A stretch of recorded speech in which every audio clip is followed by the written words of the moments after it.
asco es el tema que José Luis Gómez va a tocar el día de hoy. ¿Cómo estás, José Luis? Bienvenido, José Luis.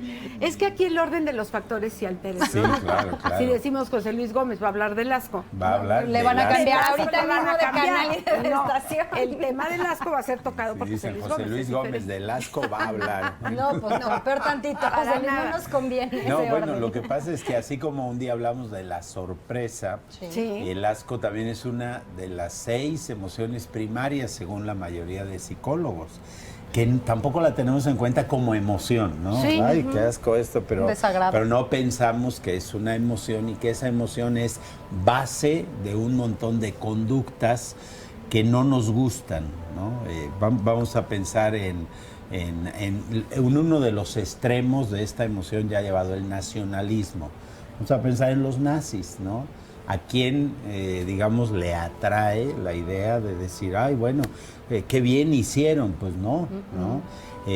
Imagínate, acabo de ver, por ejemplo, una película que se llama Resistencia, ojalá que la vean, está por ahí en las plataformas ahora, y bueno, habla precisamente de qué es lo que me ha gustado también de la Segunda Guerra Mundial, pero de un grupo de gente de la resistencia en París que salvan a un montón de niños que los pasan a Suiza, ¿no? Entonces, cuando vamos viendo esto, y hay una escena que recuerdo que es la mirada de ya ven que a los personajes nazis también los ponen así como con una cara delicada, casi, perdón la expresión, no es machista ni feminista, pero un hombre, pero casi con cara afeminada, pero con una hazaña, o sea, con una digamos, una maldad ahí y como buscando, aunque fuera en un niño, esa parte dura, esa parte difícil, como decir, te pesqué y ahora sí hasta me da gusto sádicamente de hacerte daño, ¿no? Bueno, ese es un extremo del asco, cuando uno dice, wow, los judíos o los... ¿no? Porque es una Ellos raza... sentían asco, claro, claro o sea, que sí. internalizas precisamente un concepto, una idea, un criterio, y luego ya es, o sea, porque a uno le da compasión, o sea, yo veo a un niño, o veo, como hemos visto en otras películas, a un anciano judío y el maltrato que un joven, así Fuerte, como bien sí. visto y fuerte... Entonces tú dices, ¿qué sentirá? ¿No? Y era así como el asco y el desprecio, que son primas hermanas en cuanto a emociones primarias, ¿no? El otro extremo es la sobreprotección, que por ejemplo puede hacer una madre o un padre con los hijos para que, no, esto no, es que esto no le gusta, es que esto, o sea, como hacerlos... Pues sí, o sea, como muy delicaditos y que cualquier cosa diga, eso no me lo como, me da asco, etcétera. Y eso ahora vamos a traducirlo, por ejemplo, a las escuelas, casos reales que escuchamos. Yo prácticamente todos los días escucho por el trabajo algún caso. Es que mi hijo es muy rechazado, es que mi hija no pertenece. Es que en tal grupo le hacen fuchi a su ropa porque no es de marca. Es que como lleva su lunch de la casa, no lo juntan porque parece que esa cosa no le gusta. Es que lo que come, es que... Y entonces dices, wow, esta emoción, que además está también catalogada en algunos conceptos como las emociones morales. O sea, las emociones que si no las manejamos bien se traducen en una conducta luego inmoral, o sea, una conducta dañina para la sociedad, ¿no? Todo lo que es el bullying, todo lo que es el maltrato, el desprecio, pues que empieza por esto, por este disgusto. Mira cómo es, ¿no? Es pobrecito, ¿no? No puede, ¿no?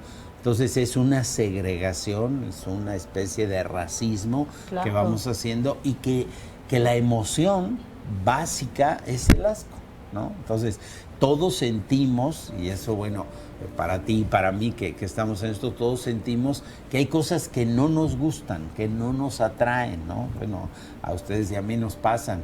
Yo hay comidas que por la apariencia o por la textura, ¿no? O sea, me acuerdo, por ejemplo, aquí en México, que está la expresión esa que te va del nabo, ¿no?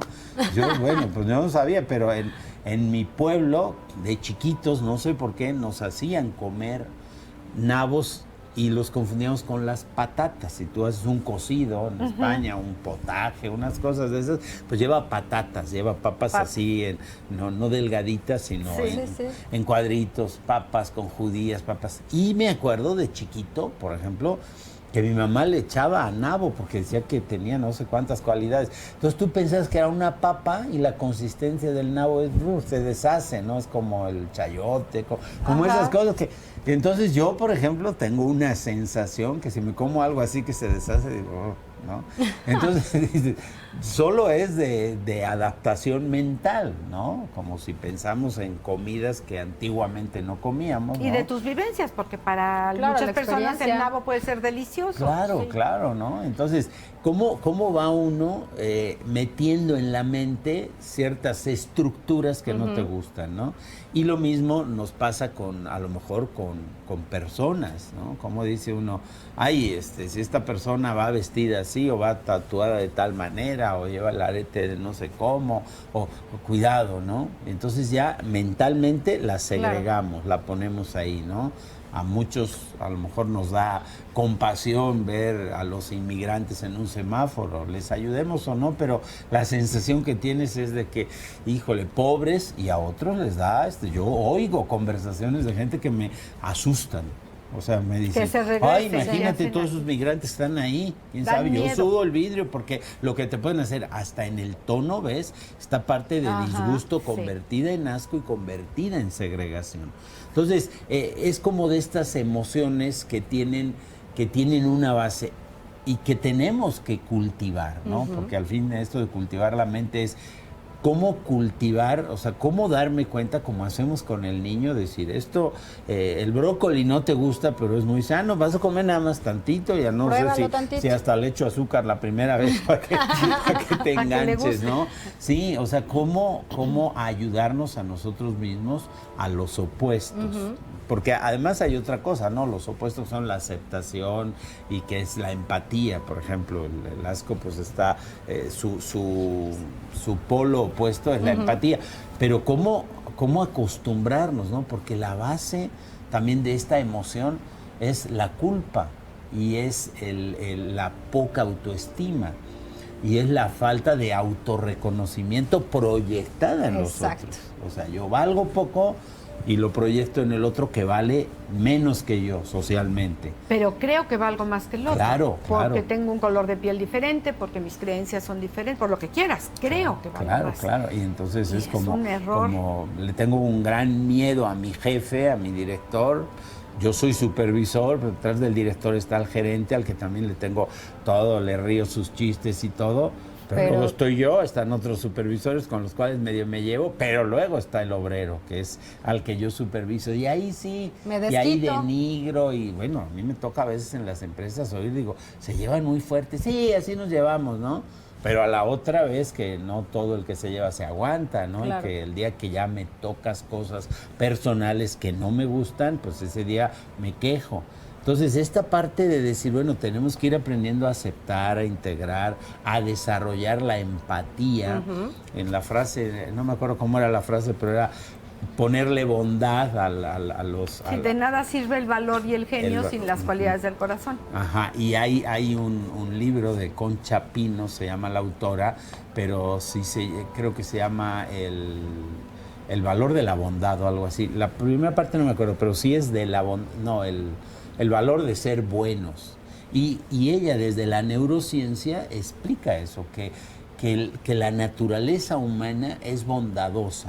O sea, que sí tenemos, pero obviamente que hay que educarla, ¿no? Entonces aquí, pues el mensaje para esta emoción del asco, por ejemplo, para las madres que tienen hijos chiquitos, luego ya vemos para los no tan chiquitos, pero pues por ahí va, hay que enseñarles a que, por ejemplo, que coman cosas que no son tan agradables, pero que le hacen bien, que coman otras cosas que son muy agradables, aunque no les hagan tan bien, que aprendan a medir, que aprendan a decir, esto te gusta, sí, por eso esto es un premio, se come al final, y luego esto, para que vayan aceptando y que vayan integrando en su vida. Y en la medida que podamos también irles mostrando la parte social, ¿no? Salimos a un lado, vemos a gente más pobre vestida de otra manera, vemos a gente más rica con otros coches, vemos aprender a respetar todo, aprender a ubicarte también en tu lugar, a aceptar que lo que tú tienes o lo que tú haces o donde tú estás, pues vale, y vale igual que lo del otro, que la dignidad humana no depende de otras cosas, ¿no?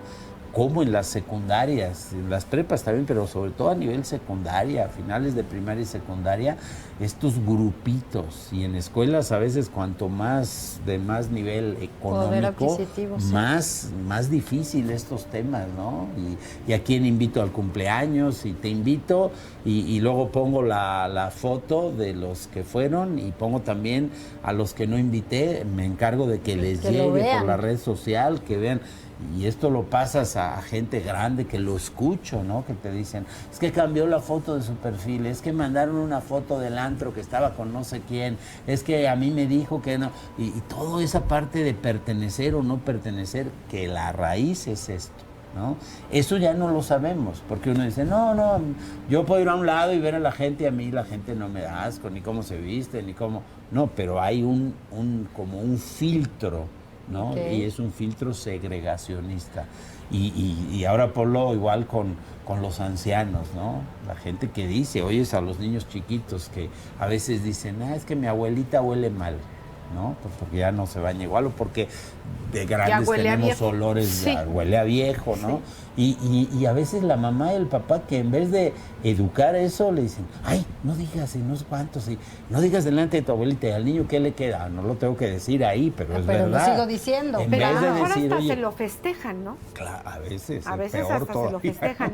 Yo creo que aquí la clase o la gran enseñanza sería para los papás, José Luis, porque finalmente somos, si un niño dice, ay, no, porque es morenito fulano, o porque se viste tal, esto lo aprende de algún lado. O sea, si no tuviera la escuela en casa, no lo diría. Yo he oído, por ejemplo, a gente hoy que considera civilizada y así, hablar, por ejemplo, del personal que trabaja en su casa, que es personal de servicio, o que es personal que igual que tú tiene una profesión y trabaja y te mantiene tu espacio limpio y agradable, hasta te hace tu comida, con unos desprecios de forma despectiva en el lenguaje, y lo dicen delante de los niños, ¿no?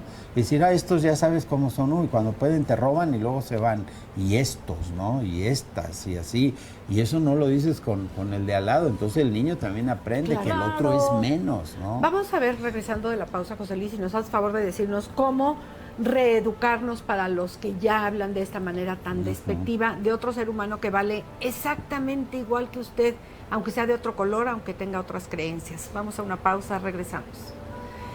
Oye, y hay papás que dicen, estamos hablando, espacio, del asco. También a veces hablamos del asco, pero nos referimos a otro tipo de asco. José Luis Gómez tocó este tema interesante porque ¿qué cosa nos da, diría yo, un poco de repulsión o mucha repulsión? Y eso te comentaba, me parece que es en casa donde los mismos papás dicen, no, es que no es como uno, ese niño no es como uno. No sé cómo es uno, pero él es morenito, él no cree en lo que yo creo, él usa piercings, él se tatúa, él no, porque en mis creencias no entra en él. ¿Qué tendríamos que hacer como padres de familia para ir educando? No buleadores, porque es terrible, un niño buleador, discriminadores, y termina con la autoestima de muchos en un colegio, por ejemplo.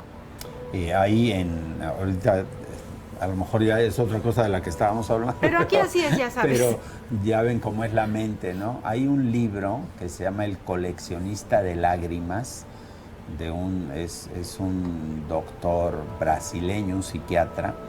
Y este libro habla de la personalidad de Hitler. Es una novela muy bien estructurada, porque es como un maestro de historia actual que les va contando a sus chavos de prepa la Segunda Guerra Mundial, pero como si los personajes aparecieran en forma de ficción en la realidad, como si ahora aquí nos apareciera alguien. Entonces bueno, a mí cuando lo leí se me hizo muy interesante, pero bueno, parte de lo que me acuerdo es que él hace, no sé qué tan histórico, o sea, así muy ceñido a la historia, pero de la personalidad de Hitler, y dice que bueno, que fue a la Primera Guerra Mundial y había sido rechazado de la Escuela de Artes de Viena o algo así, y fue allá y él no tenía como ningún rango ni nada, pero se dio cuenta de cómo hablaban allá de los judíos y de todo esto, y que luego cuando él regresa de la Primera Guerra Mundial, en las cantinas, en los bares, en las tabernas, a él le gustaba hablar mucho y lo escuchaban y veía que a veces hasta le aplaudían.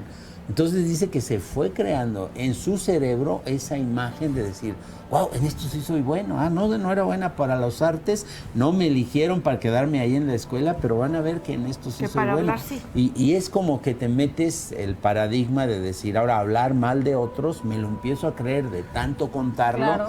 pero además, como soy buen orador, lo cuento tan bien que los otros se enganchan conmigo. Entonces, traducido a lo que preguntas, Amelia, de, bueno, los papás, ¿qué tenemos que hacer? Pues primero yo diría revisarnos a nosotros mismos. ¿Cómo anda tu aceptación? ¿Cómo anda tu sentido de culpa? ¿Cómo anda tu libertad? Para que tú por sí mismo valgas, por ti mismo, que no necesites, que yo no necesite para decir, qué bien hablo, ¿verdad? Es que como ellas dos hablan tan mal, ¿no? Para decir, pues yo no hablo del asco, porque Aunque el tema sea porque ese. ella sí, ¿no? Entonces, no te tengo que denigrar a ti para valorarme a mí. Entonces, sí, primero, valorarse. Segundo, tener cuidado con las conversaciones. Esto también lo he escuchado, por ejemplo, muchas veces en la terapia. Va una pareja, ¿no? Y que están en conflicto. Y ella o él dicen, es que, sí, mira, todas las familias tenemos problemas, pero la de ella es que, mira, sus padres y todo. Entonces ella, pobrecita, pues ya creció Ella con está un peor que trauma. yo. Y yo Exacto. me acostumbro a denigrar, hasta que me lo creo. No, y la otra aceptar y y la aceptar y o- aceptar es lo que también, te iba a decir. escucharlo Sí, y a decir, exacto. La sí, sí otra es cierto. también se lo cree. Pero Pues sí, inconscientemente, sí, que es lo que claro. vamos creando. Yo soy mejor que tú, o tú eres mejor que yo, porque también puede estar el tema de evaluado, no, es que ella siempre, con su familia, que todos fueron muy ordenados, en la mía era un desastre, yo por eso no valgo tanto, que no sé qué. Entonces, otra cosa es cuidar el lenguaje. El lenguaje es una vía directa a nuestras neuronas. O sea, lo que digo hace conexiones. Si lo digo 3 veces, fortalece la conexión. Si lo digo muchas veces, pruébalo tú o yo, ¿no? Te vienes por el mismo lugar siempre y un día vas a otro lado y vas a ese lugar y Ay, dices, ¿a por dónde voy? costumbre ya La me fui. conexión está Claro. hecha, ¿no? Sí. Entonces yo me creo que tú eres peor, yo me creo que tú eres menos, yo me creo... Y entonces relacionamos, ¿no? Unos por el aspecto físico, otros por el color de piel, otros por el trabajo que hacen. Bueno, hijo, es que, papá, quiero estudiar, no sé, de las antiguas profesiones que decíamos que no daban dinero, como bailar, como esto, pero hijo, pero nosotros Te vas a morir de nosotros hambre. no somos así, Claro. te vas a morir de hambre. O eso que Eso no es los una que estudian eso, profesión. ya sabes en qué acaban, todos Sí, esos sí. ambientes, ¿no? Y pues tú dices, ¿en qué acaban, no? Y todo es relacionado también con una morbosidad antigua que tenemos, que en ciertos ambientes todo es sexo, todo es Drogas, confusión, promiscuidad. drogas, Sí, promiscuidad, y que además como que tú no tienes el valor, yo como padre te lo tengo que imponer. Otro es, por ejemplo, y yo lo veo muy común en el lenguaje que tenemos, ya lo dijimos hace ratito, pero con el personal de servicio, cómo nos dirigimos a ellos, ¿no? Cómo los tratamos, si los incluimos en nuestra mesa. Hay veces que ellos preparan el alimento, todo, y luego ya se tienen que ir para que nosotros ahí comamos, y no lo... Entonces es como decir, bueno, cuanto más incluyentes seamos en Claro. nuestra mentalidad, en nuestra conversación, en nuestros estilos de vivir, pues mucho mejor para generar cosas sanas, ¿no? Entonces creo que los papás, por un lado, es la propia autonomía, la propia coherencia, el propio trabajo personal de no discriminar, porque esto lo tenemos todos, o sea, hay que ver que como tendencia emocional, todos tendemos al placer y a rechazar todo lo que no nos es placentero. Yo veo a alguien que no se baña, que se viste distinto, que se pone 1000 tatuajes si a mí no me gustan, o que no se pone ningún tatuaje si a mí me gustan, ¿no? Que no se pone... Y entonces empiezo a discriminar. Él es malo, él es fresa, él es conservador, él es de los otros. Yo creo que cualquier líder que haga distinciones es un líder nefasto en ese sentido. O sea, tenemos que lograr integrar. Y está haciendo diferentes bandos. Claro, está claro. haciendo que los demás se peleen. Sí, que sea un ese país, o sea. Sí, y a un la país guerra. y a una guerra, ¿no? Como estamos viendo ahora. Y en las guerras intestinas que llamamos dentro de los colegios, dentro de eso, que es por esa segregación. Y a veces también en las familias, José. Sí, claro. Papás que hacen distinción con tu hermano el ordenado, pero tú, tu hermano el que saca buenas calificaciones, pero tú aprende a tu hermano. A ya mí hay me una toca guerra a veces ahí. en terapias que lo dicen hasta delante de los niños. Claro. Bueno, vamos a hacer una reunión familiar para ponernos de acuerdo, no sé qué, y dice, bueno, es que, bueno, él siempre desde chiquito fue así, fue distraído, y bueno, él es que no, y él, bueno, él siempre fue ordenado, pero te lo remarcan hasta en el tono, no diciendo cada uno es diferente, sino este es bueno y este es malo, ¿no? Aquellos dos curas, me vino también a la mente, que estaban hablando y ya uno le dice al otro, ya basta de discutir tú y yo de teología, al fin tú tienes tu manera de pensar sobre Dios y yo tengo la manera de pensar sobre, la manera que piensa Dios sobre Dios, ¿no? Entonces el otro se queda así como que, ok, tú tienes una manera de pensar y yo tengo la buena, ¿no? Entonces, ya no vamos a discutir. Todos ya creemos que la que tenemos es la buena. Es la buena, claro. Y por eso también quiero Sí. invitarlos, ¿no? Que creo que es una gran oportunidad. Nosotros hacemos junto a mi esposa y su servidor, pero ella lo dirige, cada X tiempo, una sesión presencial, ahora que tanto añoramos lo presencial, sí, por favor. donde sí nos encontramos, donde sí nos vemos, de musicoterapia. Es una meditación profunda, pero muy suave, de musicoterapia, cualquiera que quiera, bueno, ahí va a aparecer un pequeño video, pero también en mis datos, en mi teléfono, pueden pedir orientación. Esta vez se llama ¿A dónde vas? Es uno de los grandes temas profundos de los seres humanos. A veces como adultos tenemos crisis, ¿no? De ¿a dónde voy? ¿Y esto para qué es? ¿Y cuál es mi misión en la vida? Pues bueno, cuestionarte a dónde vas, pero no de una manera racional, ni de una manera de, ay Dios mío, me van a remover todo, sino de una manera profunda, muy suave, muy relajante, también para personas que quieran descansar. Es un ¿Qué sábado. hace la música? Ahí, vean nada más, hijo, se me antoja estar ahí, pero por lo menos verlo. Un taller dirigido por alguien que sabe de música, que es musicoterapia contemplativa, que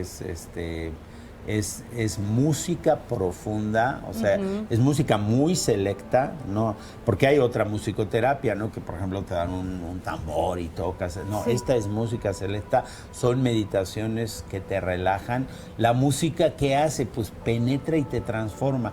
Yo no te sé decir técnicamente qué hace, pero experiencialmente sí, porque he participado muchas veces en la musicoterapia con mi esposa y te transforma, te deja de otra manera, te relaja, pero además es música y es palabra, o sea, las meditaciones todas son guiadas. Entonces lo que escuchas ahí también te ayuda a tomar decisiones y a tomar buenas decisiones. ¿Cuándo va a ser este taller? Es el sábado 18 de marzo, ya están las inscripciones, hay que apartar pagando al menos la mitad y el sábado 18 todo el día de 9:30 de la mañana a 6:30 de la tarde. Cupo limitado, supongo. ¿Cuántas personas? Sí, hay cupo. Pues con la pandemia estábamos con 25, yo creo que ahora le vamos a aumentar a 35, a ver si nos da y es una gran yo creo que sí, pero sí, más o menos ese es el cupo. Que se comuniquen contigo. Sí, que se comuniquen, les mandamos toda la información y alguien que quiera también se la damos verbalmente. Y es para gente adulta, o sea, quiero decir, desde unos 15, 16 años ya lo pueden recibir. Ha habido gente de 15 años muy buena para esto y a la edad sin límite. Aunque es acostado, quien tenga problemas también para estar acostado, ponemos sillas, o sea, ahí es cómodo el espacio. Y es, bueno, yo lo recomiendo mucho, sobre todo porque lo he vivido y lo vivo cada vez y sí me transforma. José Luis, muchísimas gracias. Hasta la próxima.